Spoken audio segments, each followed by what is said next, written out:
বাংলাদেশে court marriage বলতে কিন্তু কোনো আলাদা বিয়ের আইন নেই। আমাদের দেশে সাধারণ মানুষজন যেটাকে কোর্ট ম্যারেজ বলে সেটা মূলত নোটারি অথবা একজন ম্যাজিস্ট্রেটের সামনে করা একটা এফিডেভিট।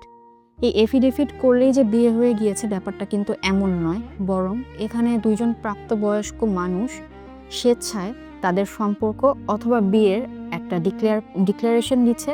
ব্যাপারটা শুধু এটুকুই। আইনগতভাবে বিয়ের যে মূল ভিত্তি সেটা হলো যে প্রাপ্তবয়স্ক দুজন ব্যক্তি আছে, তারা যে ধর্ম অনুসরণ করে সে ধর্ম অনুযায়ী তাদের বিয়েটা সম্পন্ন হতে হবে এবং পরবর্তীতে সেটা রেজিস্টার্ড থাকতে হবে।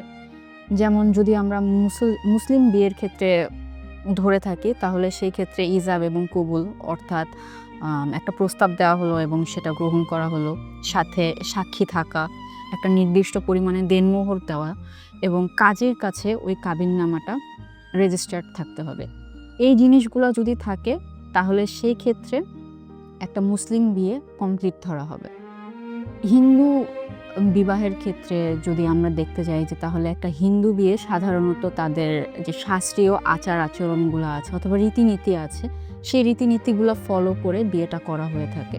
তার পরবর্তীতে এই বিয়েটাও কিন্তু রেজিস্টার্ড হওয়ার জন্য একটা নির্দিষ্ট আইন বাংলাদেশে আছে, হিন্দু ম্যারেজ রেজিস্ট্রেশন অ্যাক্ট 2012।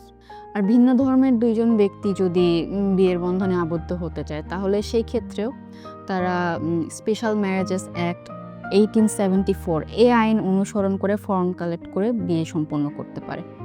তাই শুধুমাত্র কেউ যদি একটা এফিডেভিট করে থাকে, মানে একটা স্ট্যাম্প পেপারে যদি সে এফিডেভিট করে এটা ক্লেম করে যে তাদের মধ্যে বিয়ে সম্পন্ন হয়েছে, তাহলে সেটা কিন্তু বিয়ে হিসেবে গণ্য হবে না। প্রত্যেকটা ব্যক্তিরই তার নিজস্ব ধর্ম অনুযায়ী তাদের বিয়ে সম্পন্ন করার পরে সেই বিয়ে কাগজটা রেজিস্টার্ড হবার পর যদি তারা মনে করে যে তারা কোর্ট থেকে একটি ঘোষণাপত্র রাখতে চায় নিজের কাছে, তখন সেই ক্ষেত্রে তারা একটা এফিডেভিট করে রাখতে পারে।